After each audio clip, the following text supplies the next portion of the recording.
welcome to another video. Today I felt compelled to talk about the attractive scale, the rating yourself out of 1 through 10.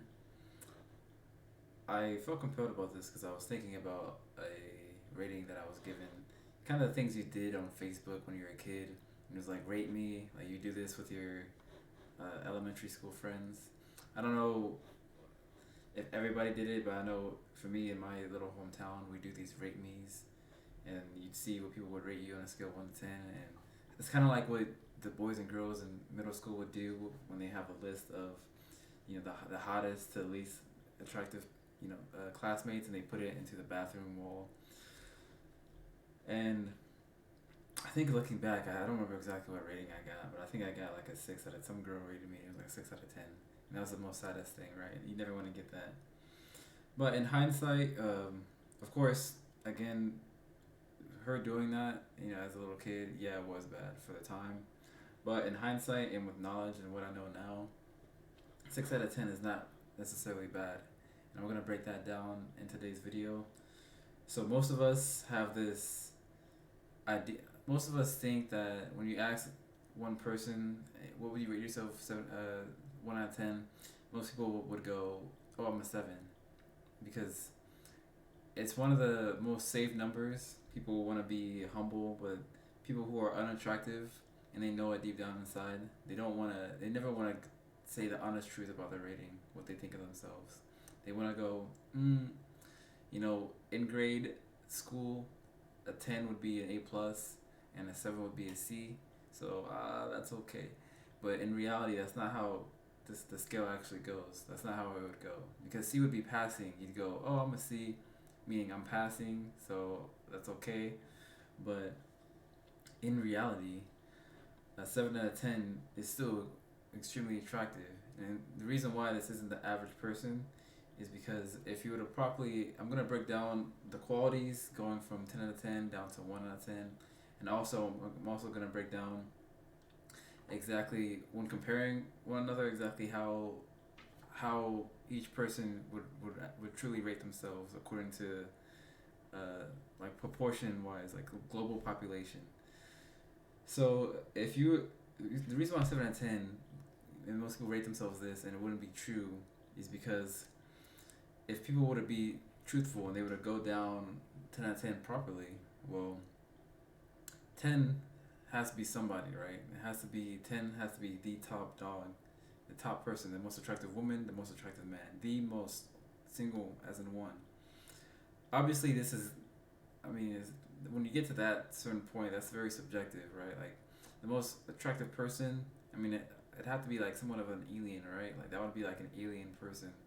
The most attractive person, you've got different races, different ethnicities.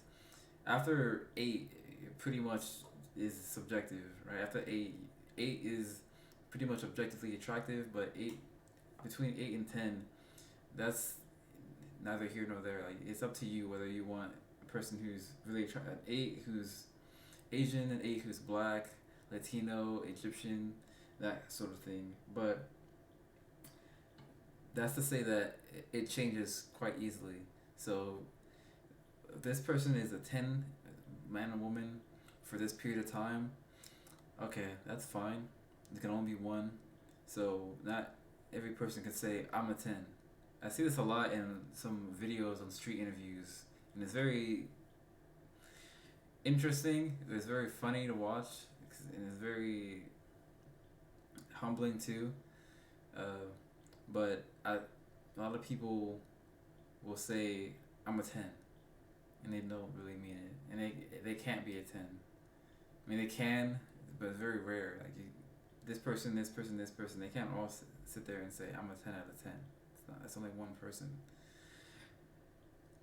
So I'm not gonna get into breaking down the 10 just yet, but okay, we have our 10 scale. You watching this, probably not 10, but okay, you can have a 9 and 8. That's still up for grabs. Okay, well, a 9 out of 10 would have to be people who are near in that area. They're just waiting in line, essentially. This man or woman is 10 out of 10 for a day.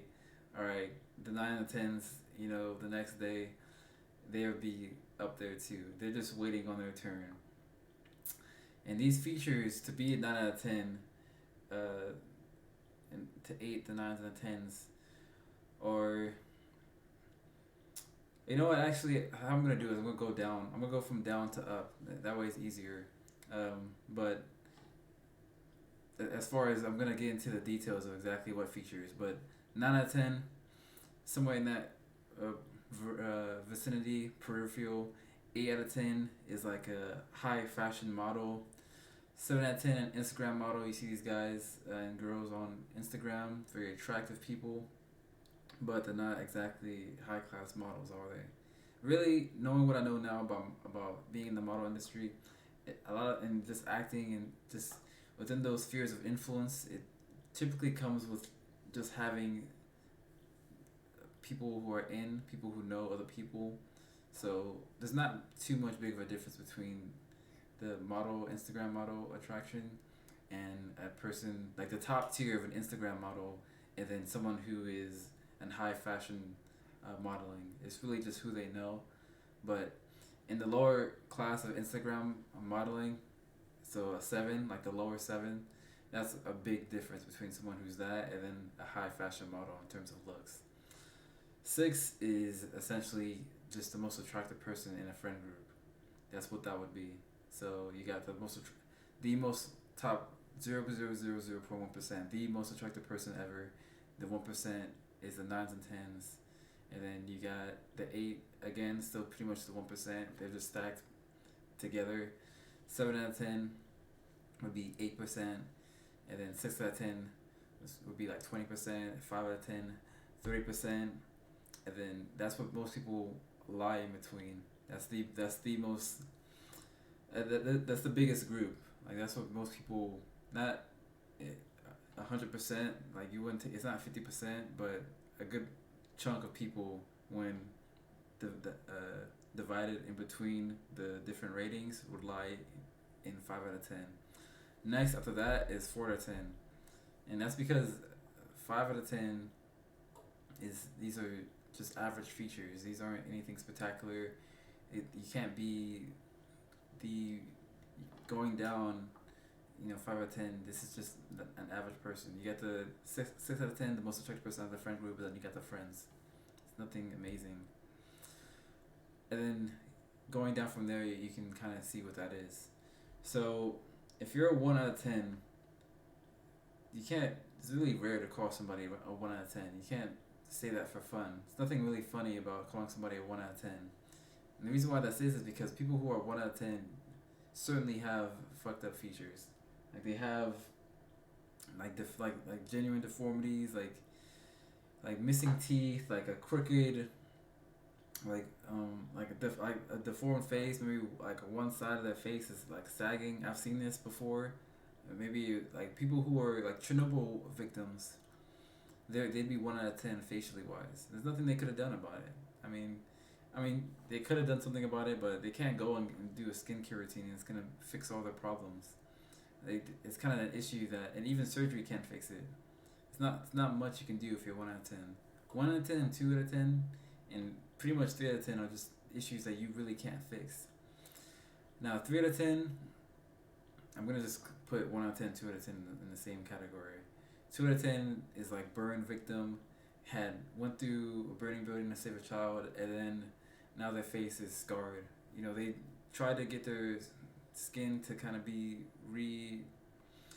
grafted on, but there's not much you can do when you got third-degree burns on your face. Like your eyebrows are missing, like your face is all swollen up. There's not much surgery can do about that. So that would be 1 out of 10, 2 out of 10 is issues like that. 3 out of 10, still having a bit of deformity, like on Instagram you got a guy called Long Neck, really skinny body, really long neck. His face is just really big compared to his neck. Like he looks like a giraffe. It just isn't proportionate. Like it's just really, really skinny neck. And for a guy, that's extremely detrimental. For women, you can get away with it a little bit more. It's more feminine looking, and that's a bit appealing. versus a woman who has a really masculine neck that's really muscular. A woman can get away with that. That said, it's all about proportion. So a really skinny neck, or like Big Ed, on the opposite side of a skinny neck, having a really chunky, not even having a neck essentially, just a really chunky neck, essentially not even having a neck. I think it's Big Ed, off that one film. I think it's 30 Days of Marriage or something. I can't remember what it was. It's 30. What the fuck? What is it? It's something like that. Marriage, like the couples. I think it's Big Ed. Like they marry couples for like 30 days or something like that, and then they see if it works out. Anyways, he had like a really big neck, and it's so big you might as well just say he didn't even have a neck. Issues like that, still quite a deformity. So at three out of 10, you still have deformities, except that you can get surgery to kind of fix these issues, and you can bump yourself up. So, and asymmetry, like an asymmetry in the bottom jaw, which is quite, it's not common for people, but when it comes to people having asymmetry in the face, it seems like having the bottom face be asymmetrical is very common. Either that or the eyes. The eyes don't really, it's very obvious that the eyes don't line together. Those are some of the issues that you have. Those are typically, and then also just regular problems too, which I'm gonna outlay in 4 to 10 here. So it's a combination of that and then just other issues. So 4 to 10 would be you don't necessarily have any deformities, but you don't have any positives either. So you have a face that has, say, like a bunch of acne. Like you have very harsh cystic acne. So you have a lot of scarring in the face. Your face is really red. You know, you don't have any glow to your face. You have acne scars here and there. This is, but your face, as far as the bone structure, is okay. But it's just on the surface level. You've got a bunch of acne. You have scars. Nothing just comes together like it should be. This is still a tier that you could come out of. That's the beauty of being in a 4 to 10 versus the 1 through 3. Is that 4 to 10 within reason? You can take the natural approach, and you can work on things like skincare. You can hit the gym. You can do certain things in order to enhance your facial attractiveness. Whereas with the 1 out of 10, you can't just throw on some natural minerals and suddenly your face is gonna be clear. There's not much you can do about it. So 4 to 10, if you have those issues in your face, cystic acne, a bunch of scars, crooked teeth as well. Yeah, I mean, just the cystic acne alone doesn't really matter how really good bone structure you have naturally. You can even have like decent genetics. That alone is just gonna put you at 4 to 10. So 5 out of 10, again, this is what most people lie within. This is just the average person, which they don't groom, so that their face they have nothing outstanding about their face. Like their face doesn't glow. They have the average person's kryptonite seems to be their submental region. So hold on, I'm trying to, because my jawline is okay.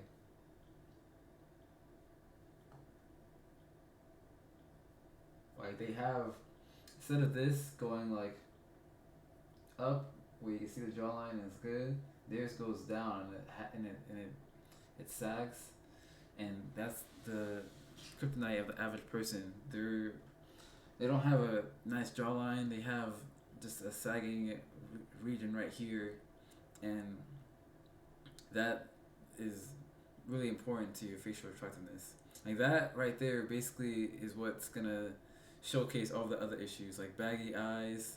Again, this is what you see in the 5 out of 10: baggy eyes, some moderate acne but not fully clear skin. You have not a perfect. I myself today, I don't look amazing. I haven't fully been on my diet, but I don't have a sagging segmental region because I eat tough food and I don't eat in excess. 5 out of 10s, body shape wise, just not amazing. as far as the going back to the 4 to 10, that's also the same thing with just cystic acne as well, but also just overweight, just body, like overweight. You can 4 to 10 is the range where you can do things to get out of it. Like being overweight, being obese, you can get out of that and you can go up the scale.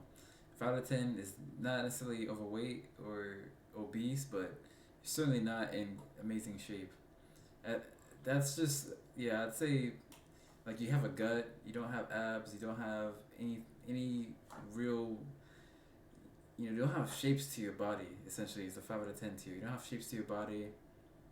You have potential, but you don't do anything with it. But 5 to 10 is the average person, where you have decent qualities, but you don't do anything to up them up. You don't groom yourself. You don't do the skincare routine. Your hair is unkept. Your eyebrows, when you wipe it, it's not. You get like like dried skin. I'm trying to think of the name.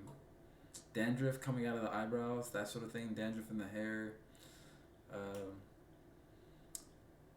I'm bald here, but balding in a sense of like you don't even have the lines here because your face is big, so it just looks like a big baby essentially. Or receding hairline too. Might as well just have shaven it off to bald at that point. Yeah, those are the things that 5 out of 10 suffer from. So it's basically just self accountability. And if you're 5 out of 10, those are the things that if you look in the mirror today and you see those issues, they can be fixed, but they take away from anything that you have that is good about you. So moving on from that, going to the 6 out of 10. These are now getting into the net positive features. So these are the features that were always there. And speaking from my own experience, I remember when I was starting to really clear my skin, I remember I started to look at my eyes and I was like, wait a minute. And it's really weird. It was it was not a few years ago, it was like a year and a half ago when I was really clearing my skin. And my skin was finally clear. And I looked at my eyes and I was like, wait, my eyes lighter than they used to be? They aren't, but basically my eyes just look better than normal. But they've always been there, but it's only then that I noticed because my skin was clear. My eyes are always there. It's just a combination of a holistic health approach allowed me to all the features that were there allowed me to finally notice them and for it to come out more. And this is what happens when you move from 5 out of 10 to 6 out of 10, is that the features that were there to begin with that were always nice, that somebody would have sat there and been like, wow, you have nice lips, you have nice eyes, you have nice this and that. It comes out. Whereas 5 out of 10 is just looking at kind of the negatives and you don't really see any positives. You're just staying away from being deformed is kind of the mindset and kind of the approach. 6 out of 10 is going, oh wow, you have a lot of potential. Like if you do this, that's when you have very minor acne. You see a little bit here and there, but you have a little bit of scarring from before. Maybe like one or two like pimples, like slightly, or just mainly scarring, but in general your skin is pretty much clear. You have less body fat percentage, so you're not getting that much sagging. You might have a decent jawline. I'd probably, at this point right now, where I'm looking at my face, this is pretty much a 6 out of 10 in looks. Like decent face, but as far as I still have upper eyelid exposure, not perfect, not a perfect OG curve. Like I still have like a little bit of sagging eyes. I don't have amazing right now cheekbone prominence. So if my cheeks were more so pushed in, then it would allow my face to look more like it would have a bigger glow. You're just missing certain features like the way if you smile, like you don't get all of your teeth coming out. You get like three teeth that pop out. Like that's the sort of, that's like 6 out of 10 on looks. There's no like, it's just very close to getting into those top tiers, but there's certain things that you're just missing. Like you don't have complete facial harmony. Like it's close, it's there, it's potential. 6 out of 10 is just pretty much one good or bad sleep away from being a 7 out of 10 or a 5 out of 10. You sleep bad and then boom, like you sleep bad or you eat bad for a week and then you're back to 5 out of 10. You eat good for a week and then now you're up at 7 out of 10. That's pretty much what 6 out of 10 puts you at. You just need to fully go in on like taking care of your nutrition, just keeping up with the skincare routine, working out like hard and working out the muscles too, and then you start to get glowing skin. So 7 out of 10 is pretty much everything I just said about 6 out of 10, except that now there's pretty much no blemishes. All you're missing really is the striking features. So you need to have amazing eyelash growth, amazing eyebrow growth. Everything needs to be going up a notch. So all the features that you already have that are good, you're just missing like barely a point of it being amazing. So you don't have pronounced cheekbones. You don't have like perfect like your lips aren't glowing and fully moisturized at all given points, and the colors don't fully pop as they should be. Like the red isn't red like it should be. Like your colors just aren't there. Like your melanin levels are just they're not fully popping. You don't have that full color effect in your face that gives you that glow. Skin is fine, but again, you need to have low body fat in order for everything to just pop out more, so that you can get that 3D effect where your face is just like you go from looking from 2D to you're an 8 and you look like you're 3D. Like you have shapes on your face. So it's a product of losing body fat in your face, which gives you a really pronounced jawline. But then with that also you get cheekbones, and your face here glows better. 8 out of 10 is just everything that I said and more. Your hair, you got good hair, you got everything. Like you got striking features such as you have different colored eyes or something. Like you have all the positive features except you have almost like a mutation. Like you have something that is very much different. Like it really separates you from the crowd. Like green eyes, it's rare, something like that. Blue, light skin, like these are the things that are truly rare. Or you're mixed race, like things like that. So all the positives and some. And then of course, as I said before, 8 through 10, that's all just basically subjective. So once you pass through 8, all of this is tiers. 4, 5, and 6, that's all the same. Like that's normally tier. But once you get to 7, and then 8, 9 through 10, 7 is its own kind of tier. It's better than 4, 5, and 6. 6 is upper. 7 is okay. Like this person is kind of separate themselves from the crowd. It's clear to see that, and it's pretty much achievable for most people who are within the 4 range. 4 and 7, you can get there, but it takes a bit of work. 8, yeah, you gotta pretty much be genetically gifted for that. You can't. There's not much getting in. There's not much you really can do to get into that range. I mean, maybe if you're a 4 and then you do the hard work and then you add surgery on top of that, or something major like changing your eye color with surgery, I guess you can get into that tier doing that. But in general, yeah, you gotta be genetically gifted to be an 8. But there's 3, 1, 2, 3, horrible tier to be in. 4, 5, and 6, where most people sit in. That's the average population. There are 5s, but a week of bad food or good food, and they're just like 4, 5, and 6. Like, just take it or leave it depending on the day.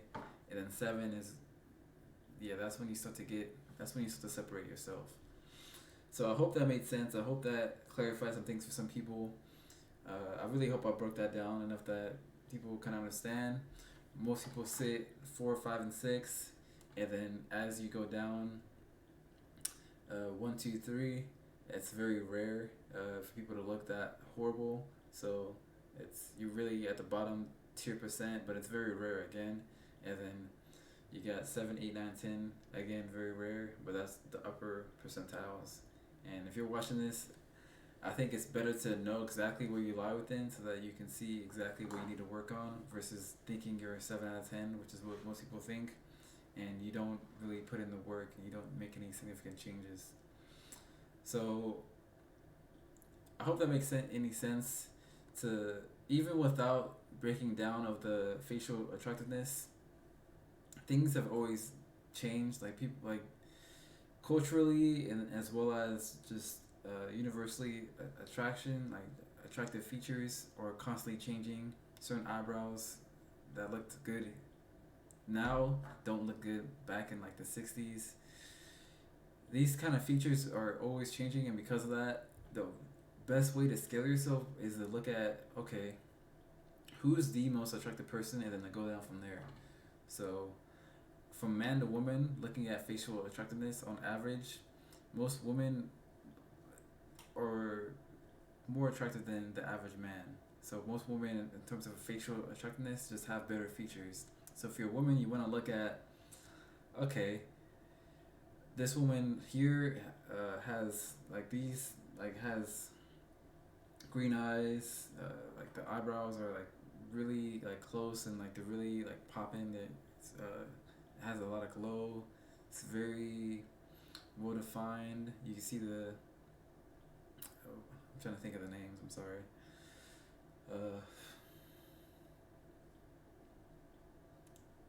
What is the name? I'm trying to think. Like you have what is this? A ridge prominence? I can't think of the name. I'm very sorry. But you get the eyebrows. Anyways, you have popping eyebrows, very good features, and then going down from there, you can see exactly where you are.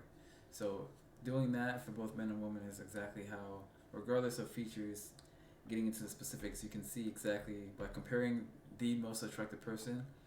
You can be honest with yourself and see where you lie. Versus if you're looking around at everybody else, you're gonna think you're a 6 out of 10 when really you probably doing that and being comparing yourself to people who are uglier than you, less attractive than yourself, is probably only like a 0.1 difference. So you're gonna add a point, but in all actuality, this person's a 5 and you're like a 5.2. In reality, if you were to go like fully scaling everybody. I hope that helps. I hope that I made sense of that. Sorry if I was all over the place. Hope you guys find some value with that. Oh, and my ebook is coming out. If it hasn't already came out already, The Psychology of Attraction, which is where I got a lot of this information from and what I pulled from. In the ebook, I basically I go down the list too, but I provide studies. I provide a lot of what exactly are the most attractive, according to the studies, according to literature and peer-reviewed studies, what are the most attractive features in the eyes, in the face, in the lips. How can you improve? Like what are some things to improve cheekbone prominence and why that's important. I talk about pretty privilege. I talk about exactly why it's important for you to be attractive and why increasing your looks essentially increases your social perceptions, like such as intelligence. People who are more good looking simply have a halo effect. They're simply perceived as higher earners, leaders, and intelligent people versus people who are really, really ugly looking or just looked at as inferior in terms of intelligence. And I go through that, and then I also break down attractive concepts. So taking away from like timeless attractive concepts. So taking away from things that such as eyebrows and lips and these specific facial features that aren't universally and timelessly attractive, that kind of change over time. I talk about concepts that are always going to make you an attractive person. So if that's something that you value, if you're really into that, look out for that. It'll be coming out pretty soon. So if not, then check the description and it should be within there. Hope you have a good day.